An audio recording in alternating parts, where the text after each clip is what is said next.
What is author marketing mastery through optimization, you ask? I'm going to tell you. It is absolutely, bar none, the best way for authors to make a living selling their books. Are you tired of feeling like you have to be on social media 50 hours a week just to sell a few books, and then frustrated when that time doesn't actually lead to any book sales? Are you tired of hearing people say that you just have to be patient with the social media game for a long time so that you can build that following and that trust? Yeah, I was too, because there's only one of me, and Ammo solves that problem. Now here's the deal. It's a system that can actually guarantee results, and I'm not the one doing the guaranteeing, and I don't think that Steve Piper, who founded Ammo, would literally say that it's a guarantee. But what's a guarantee here is that when you spend advertising dollars in a right way, you get results and you're profitable. Okay, the concept here is if you spend $1 and make $2, you are profitable. And Ammo does that for its authors. I want you to check out the link in the show notes because this program has the ability to change your life. And hey, it's not for everyone. If you're a traditionally published author, it might not work for you because your margins will be too small to get profitable advertising on your own. That's something you'll have to take up with your publisher. But if you're self-published, if you're indie published, this thing could be great for you. If you have a few books out, especially if you're a series writer, this is a game changer. The whole podcast is now part of the Ammo family. So you'll notice every Wednesday, this show is Ammo Edition. But even on Mondays, you're listening to a show that exists because this author, this host of the podcast uses Ammo and makes money selling books. It's a beautiful feeling. I encourage you to check it out.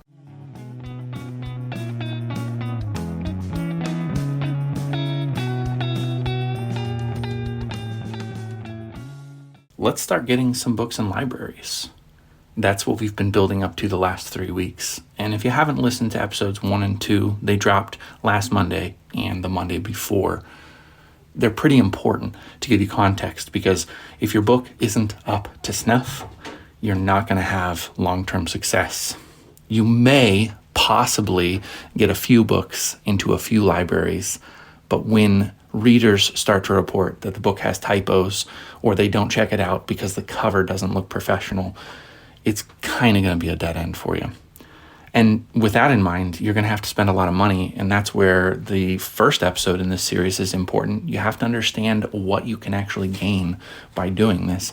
That's going to be even more critical as we go through today's episode because it starts out with small movements forward. Small movements forward is what produces giant results, right, Chewy? If you don't know Chewy, he's my podcast co-host. He's always in to chip in when I get a little bit, feisty or anything. He can tell if I'm feeling emotion. That's right. Yeah, we're feeling it, aren't we? All right, so we're going to start small with libraries, and I'm going to dive right in.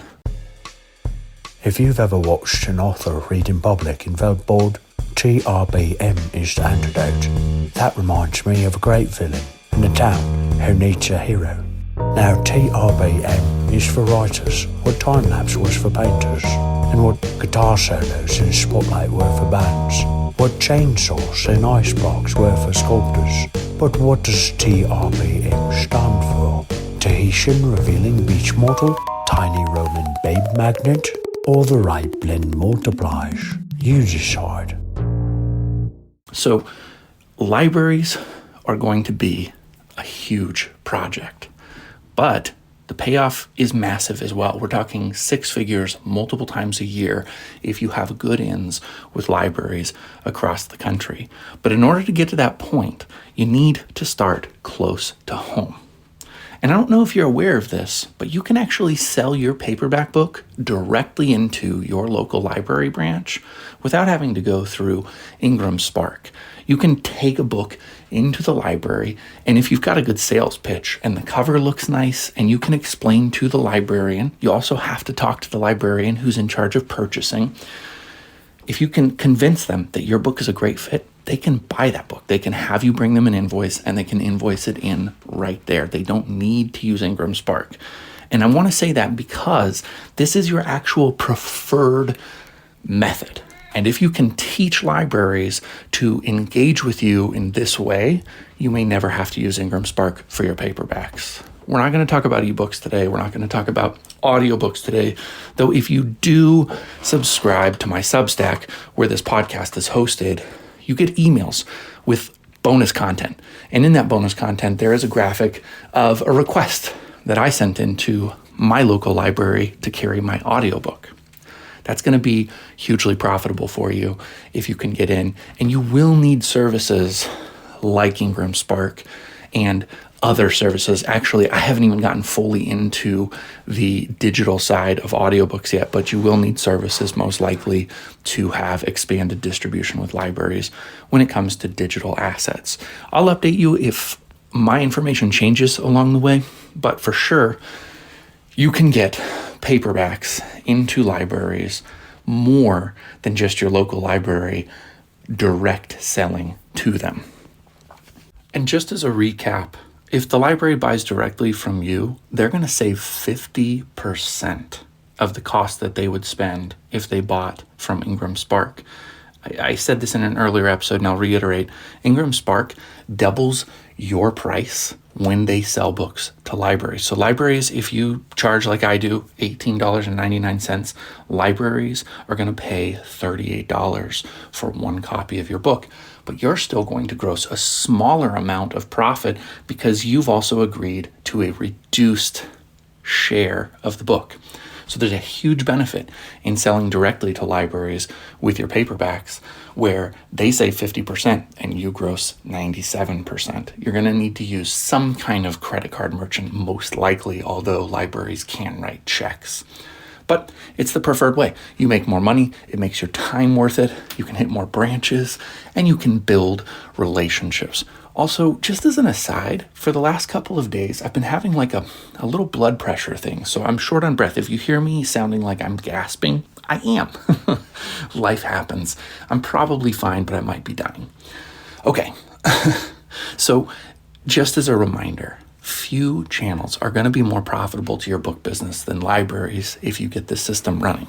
I want to keep saying that to you over and over because the work you're going to do to get this set up is significant. That said, the process should be fairly well outlined and it's bite-sized, which is a really nice feeling. There's so many things that we do in life that are definitely not bite-sized, where we feel like we have to have 7 shotguns in our arms and fire them all with some kind of really cool string attachment. Anyways, I'm thinking of Looney Tunes here or something like that. One other major thing that you gain from selling direct to libraries is the ability to donate copies. Imagine if you have some inventory on hand and you go into a library and they're not seeming too keen on buying the book from you. Ask them, if I donated it, would you put it in circulation? And if that's the case, then you automatically have a book that you can start gathering data on. This is where the rubber meets the road. This is the good stuff. If you get good at this, you're going to be selling a lot of books into libraries. It may cost you an investment of your own hard-earned money at first. I find that a lot of us don't mind donating digital copies of our books if somebody promises that they'll give us a review. I find that it's even more so the case if it's a famous somebody that will give them a paperback for free, hoping for that review. But when we think about libraries, it seems cheaty. In fact, I've thought in my own personal writing career that donating a book to a library is a sign of failure. I've changed my mind on that because I understand that inside of the process, if you work it, if you use the data, if you build the relationships, one donated book could go to, like in my case, I donated 1 and sold 7 to the same library branch so that they could use the book for a reading group that they had, a book club inside of the library. Those kind of things can happen by building a relationship, and it doesn't even have to be a particularly strong relationship, just one where they know who you are, they see the quality of your writing, and they want to promote it. So that's one outcome that you can have. The other outcome is maybe a little bit more challenging, but it has an equally big payoff. So what happens is maybe you sell a copy of your book into the library, but perhaps you donate that copy into the library. After the book has been added into circulation, you schedule a day to go to the library when you should see a lot of patrons looking for books to read. And you go to your chosen genre and you stand around and watch people shopping. You find your book, pull it off the shelf, and you approach somebody who is browsing for books in your genre. And you say, hey, I actually wrote this book. It's in circulation right now. It's available. Would you consider checking it out and giving it a look? And I'm almost positive if you do that every person you approach will say yes. If they say no, or if they say, tell me a little bit about the book, give them your best pitch. But every time your book is checked out, there's library data that shows that book was checked out. So let's step back for a moment and let's consider some library statistics. I did quite a bit of researching, and what I found was, according to wordsrated.com, the average book gets checked out 8 to 10 times per year. That total actually seemed really high to me, since most books that are published don't sell 8 to 10 copies. I thought, how could they be checked out 8 to 10 times? It just seemed weird. So I dug a little bit deeper. I called my local lending library, and Autumn at the Ralston branch helped me put in perspective why the average statistics are the way they are. Probably if you're more of a math head than I am, or thinking a little bit more globally, you understand already. But the reason that the average book gets 8 to 10 checkouts is that they are averaging. Books like Tomorrow and Tomorrow and Tomorrow might get checked out as many as 1,200 times in a year. And that average is going to bump up every other book in the catalog. When you think about maybe Barack Obama's biography or the true life story of the Kardashians, those books may be out perpetually and read by thousands of patrons every single year. And that is going to hike up the averages for every other book.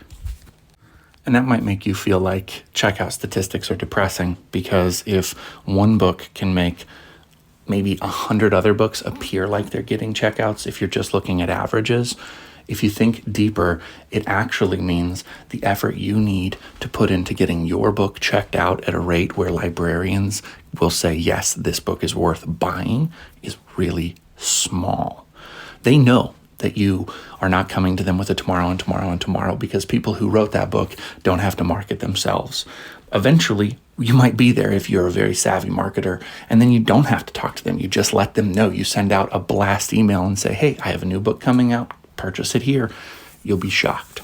But for now, you're going to have to show them that your book can actually be checked out 8 to 10 times in a year. And so once they've taken that book into their catalog, whether they bought it or you donated it, you start to go into the library every couple of weeks to make sure that your book is on the shelf and then being checked out again. And if you do that at just one library, you'll start to build the skills of pitching your book to people, and you'll start to understand the system. You'll start to be recognized. You'll build a relationship. Good things will begin to happen. Suppose, however, that you feel like that's a little too slow. Well, if you're able to, you're absolutely not prevented from donating 5, 10, 15 copies of your books. There are, in most locations, at least 15 libraries within driving distance of you. Library branches, probably all within the same library system.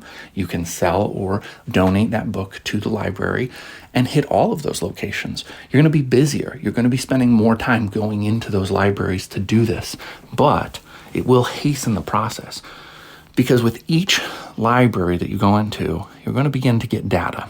And that data is going to accumulate, and it's going to show other libraries in a citywide or regional library system that your book is worth buying. Every librarian can email you statistics of your checkouts of your book directly to you. You can compile that.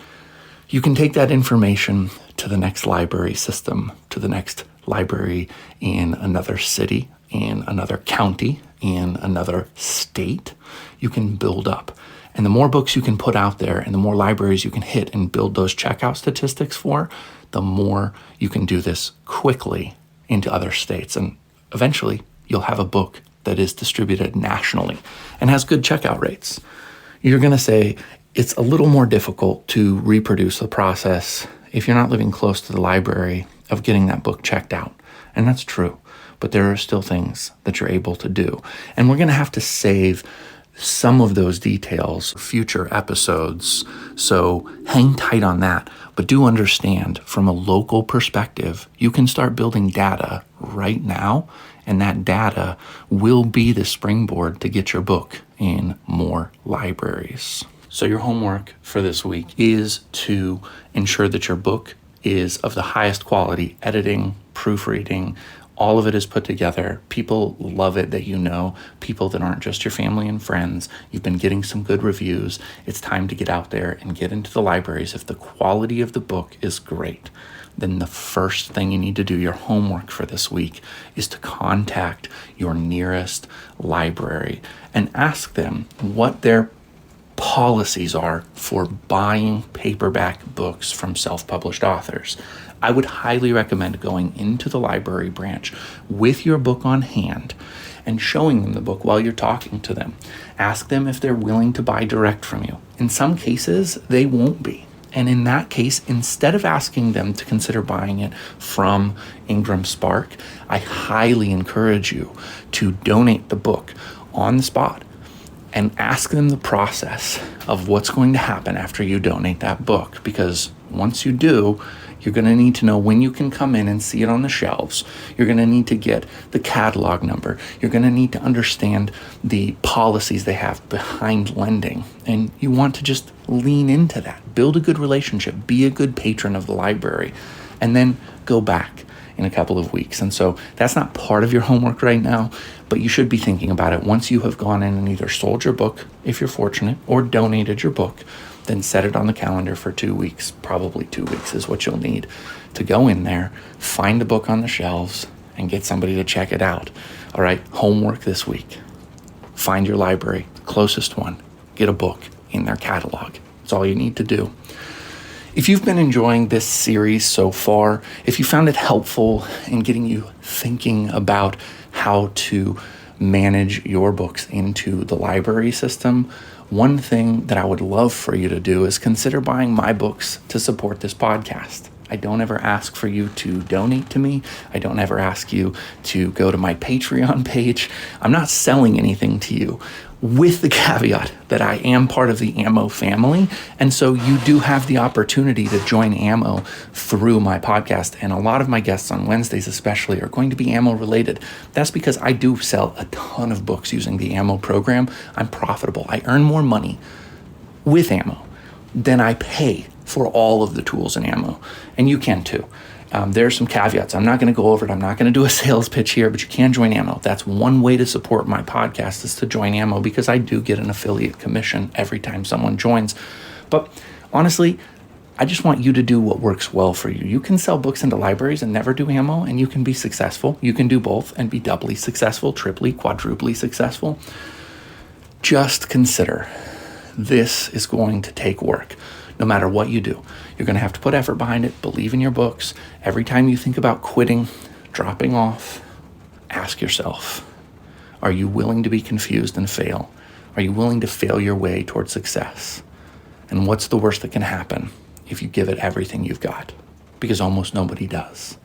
So I'll have links to my books, to Ammo in the show notes. I have a couple of links to resources that I mentioned and cited during this podcast if you want to read a little bit more deeply.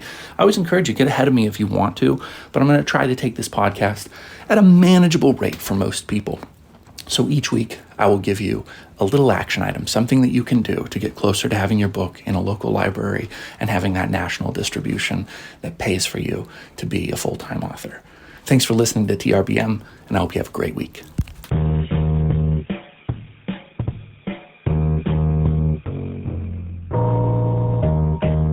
Thank you for listening to TRBM. The theme music was provided by the ever-talented Christopher Talon. And hey, if you liked what you heard, share this show with other readers, because what's the point of telling stories if nobody's listening?